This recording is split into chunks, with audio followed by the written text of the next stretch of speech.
see if we can get some information from you, because we were unable to get it the last time, from you in reference to your background, your education, and some of your experiences that led you to us this morning, and then make some statements in reference to child support in Tennessee, and then we'll move to Mr. Watkins and allow him to sort of finish this segment for the morning. Okay.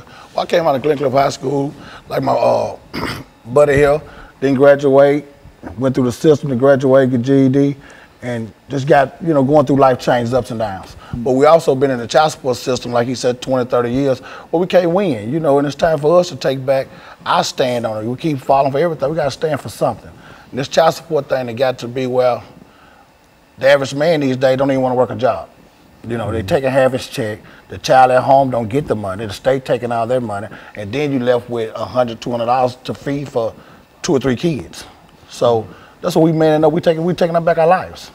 We're addressing the issues now. It's time for us to, do what we need to do to get these fathers back home. Maybe we stop some of this gun violence, because the father's not there, he can't raise his kids. But if you bring a father in, he can discipline his kids. The state can't do it by itself no more.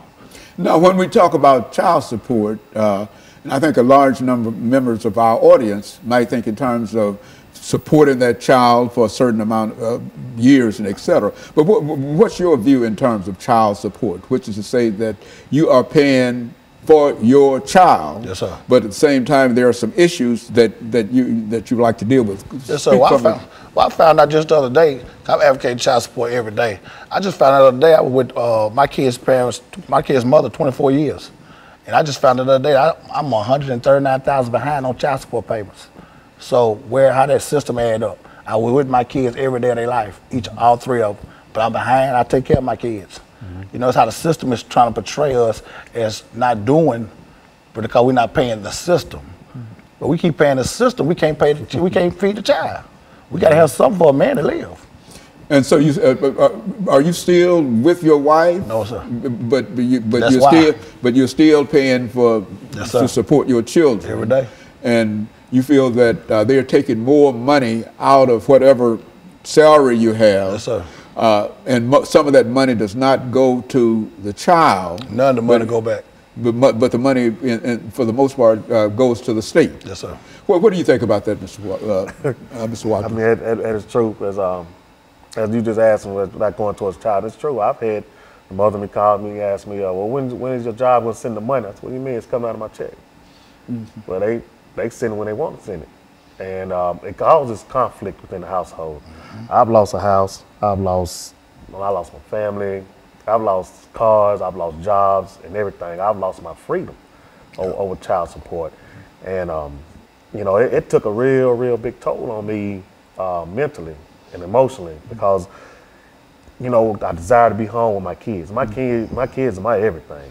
And to take me out of my home because I fell behind on a bill, that's like, come on, man, you're not just taking me out of home. What do you mean when you say to take you out of your home? How does that? When you take a person out of home, when you take a person's job from them, what is that man gonna do? He's gonna wind up trying to figure out a way to go out here and get some money. Right. Because if you love your kids, you're gonna revert to anything in the means necessary to get money to feed your kids or do what you can do. So yes, I've made some choices in life to where I started going towards the street life. Because of why? Because every time I turned around, I was getting harassed. I was getting harassed by the judges to the point to where they was like, well, this is the state law. So is it state law? Then okay, if I can't make this money, you taking all the money, my kids not getting paid, my lights getting cut off, this is happening. Well, I got to go out here and find another way to get this money because not only am I hearing from you all, but I'm also hearing it from her. And when all that comes into play, it pushes a man outside that household to where he's looking to where, like, man, what am I gonna do? So when we sit up here and we look at these other young men out here on these streets and they trying to do different things, when I talk, when the first thing come out of their mouth, man, I gotta feed my kids, man. And it's like, that's where that destruction come in. So me and PHawkins, we have been through it and we have fought through many things to try to maintain a fatherly relationship with our kids and everything, which we still do. Just because they took us out the home don't mean we still ain't in our kids' lives. But we still try to educate the younger men, the future and everything to hey, we're gonna try to get some help because I know where you've been, I know where you're going and stuff. So, Phil, when you think in terms of child support in Tennessee, what would you consider to be the most destructive thing that the state of Tennessee is doing in order to either help you or prevent you from really supporting your children? I mean, the first thing they're doing, they need to let the dads or father be a father. The state cannot raise or come in a household and raise kids. And that's what they're doing. They make sure the father's not there by leading the mother wrong. Make sure the father not there. So there you go. You got a son and daughter just being raised by the system. And we already know that's going to lead to a broken cycle. So we out here now trying to bring that cycle to fix the broken cycle. You know, to get this right. Bring the fathers back in the home. Take care of the kids. Take care of their families. It's just a man-up process. You know, we need help with it. And so if the state is paying that household child support, the father cannot be in the household. Is that what we're saying? That's right. And so which means that I think, as you were indicating, Mr. Watkins, that sort of pushes you out into the street. Yeah, you see, in order for her to receive. A man's going to try to figure out some way to not only that you push that man outside that household, but he also got to go find a house to where he got to stay now. Right. So that's another bill. That's another situation where he got to, like, okay, he got to go and try to wind up in a shelter. You're going to wind up in a hotel. You're going to wind up in a friend's house. You bouncing around in different places, trying to live and trying to provide and stuff. It takes away your self-esteem. Downhill spiral. Yeah, and that's what we call destruction. Yeah. So it's when you know, it does a lot of good, but then also it does a lot of harm too. Because when you take that man out of that household, then you got these young boys running around here. And then you telling me I can't discipline my child. Then you go to school, you get in trouble, you get secret indictments out on you because of you discipline your child because your child stayed there. Well, the man in the household doing something wrong, so let's get him out of here. No, not every man is doing something destructive to tear his child down. So there is, over the last 22 seconds we have in this segment, there is no father in a household where there is child support. Right. Okay. And the ones there, the state still want their money too. Yeah. That's no way about it. That creates a real problem. And of course, what we'll do, we'll take this second commercial break, and we'll be back with our audience following this very, very short commercial break.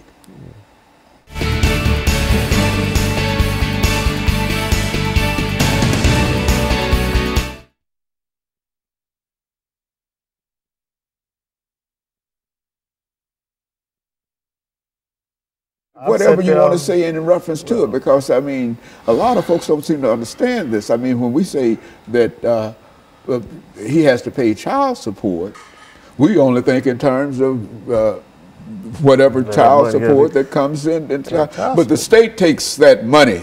Yeah. If you got a job, the state takes your money before you get your money. Yeah, child support is not just taking money from you. Child support is being in that child's life.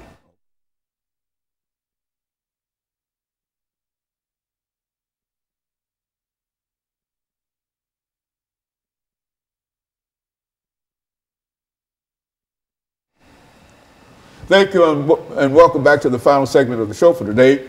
We're talking to Mr. Hawkins and Mr. Watkins in reference to child support in the state of Tennessee. And let's see, Phil, if we can pick up with you this morning, and to have you to talk to our audience this morning about some of the issues that you have to face if you have to pay child support, and how long that child support can be, and et cetera. And then you say as much as you wish to about it over the next 10 minutes. And then Mr. Watkins will end us for the day with some of his observations in reference to it. Let's do it from that perspective. Right now, child support, currently you got to pay child support as long as that child is attending high school or they go to college, you still got to pay child support. And which in terms of that, it hurts the father, it hurts the whole family. We're trying to keep families together. We keep unity in the family, the mom and dad not arguing, everybody having, getting along. The kids can be more productive going to school. They're not listening to argument all night. The dad and mom having everything going all right. But with this child support how it is now, it's just too much chaos in the home. The father not making the money he's supposed to make. He better can take care of himself.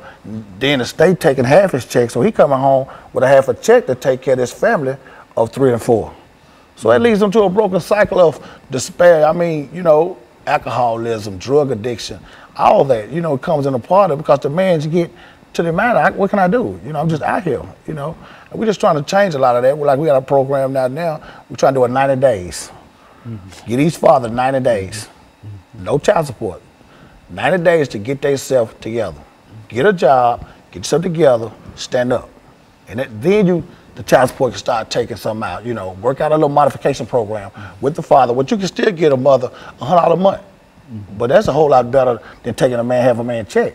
You know, it's giving a man some kind of hope that he can be productive, he can go home, he can buy his kids a decent pair of shoes, you know, diapers or whatnot. But right now, how they got it, we just losing battle.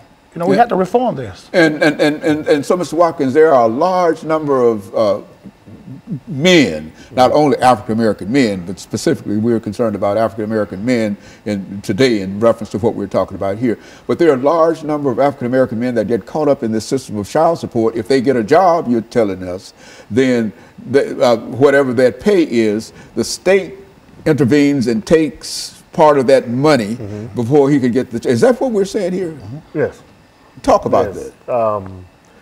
You know, when a man comes, you know, goes to court, I've been in court situations where a judge actually told me I'm living in the household with my kids, the mother, and everything, and asked me if I pay child support, and I said, yeah. I'm thinking they're going to say, okay, you in the household, so we're going to stop it. He asked the mother, was he helping? She told him, yeah. Turn around, judge told me keep paying. You know, that's just one of the situations. Another situation is when a woman can call, a man can get out of jail. After he done his 81 days, 82 days, he can get out of jail, and they'll give him a review date to go back to court. And in that review date, that woman has the ability to call the judge and say, I want to speed up the process. So if that man doesn't have a job within that time the judge has allowed, well, guess what? He's going off back to jail. And so child support in the real sense has the ability to land folks almost immediately in jail, and then take half of the paycheck. And on top of that, not only that you go to jail, but you also still pay child support. Yeah, child sitting there, still accumulating. So it's a law, they say, and there's nothing. It doesn't stop. It just does not stop. Just because you sit up there doing 90 days, 80 days, 6 months, 8 months, it doesn't matter. You're still gonna keep paying. You still gonna keep paying in one way or the other. While you sitting there in jail doing nothing, or you sit out here in the streets doing nothing, they still gonna want that money. Now the state done done away with the father. What's going on with the kids at home then? You know, the father not here. What's going on with the kids? The son growing up, he watching the neighborhood drug dealer. The daughter growing up watching her brother with the money. She want a boyfriend with the money now. She got a broken cycle. Here she goes, she's in the projects, she's pregnant with a couple of kids. The cycle continues. We have to reform this child support, but like you said, the black man, we're in trouble. Yeah. We won't have a second generation. How things going now? We got too much going against us as it is. You know, we're trying to stand up and man up. We going out here every day, we feeding the homeless. I mean, we buy our own personal money, you know, socks, t-shirts, take to the homeless camps. We feed them hot dogs, hamburgers, you know. We go to the inner city, take over the kids, reading books at schools. We're doing all this to show the kids that, you know, they look forward to seeing us. We got a junior Firebird football program coming up out of Pearl High School. With those guys every day, the little fellas, we teaching them along the way, you know, how to man up, how to be young men, you know, by reading skills and math skills. So it is things that men can do out here that we are positive. You know, instead of keep getting a bad rap for all this violence, it's good men out here. And we just want to be known. You know, I mean, you know, and then another thing about it, the state does also use the child support system. And they make it seem like it's benefit the woman, but they also, what is also doing is manipulating her to get that man out the house because they'll tell the woman, okay, well, if he's not, well, we're going to make him pay or we're going to send him to jail. And by the time the woman's got fed up with so much stuff, you know, her mind is going in a whirlwind and she's looking like, oh, what am I doing, what am I doing? So when the arguments start inside that household, when that fighting starts in the household, then that man is pushed out that household, and if he starts getting on his feet trying to do better, that woman gonna want a piece of it right now. And say, well, we need to go get it right now. So you got to give a person a chance enough to say, hey, okay, you got to let a man be a man and let him in his household and work it out. Because you keep pushing him outside that household, you just continue destroying that house. Yeah. And when you do that, then that's when you're going to see a whole lot of jail system filled up. I look at this, I think they building up another jail right now.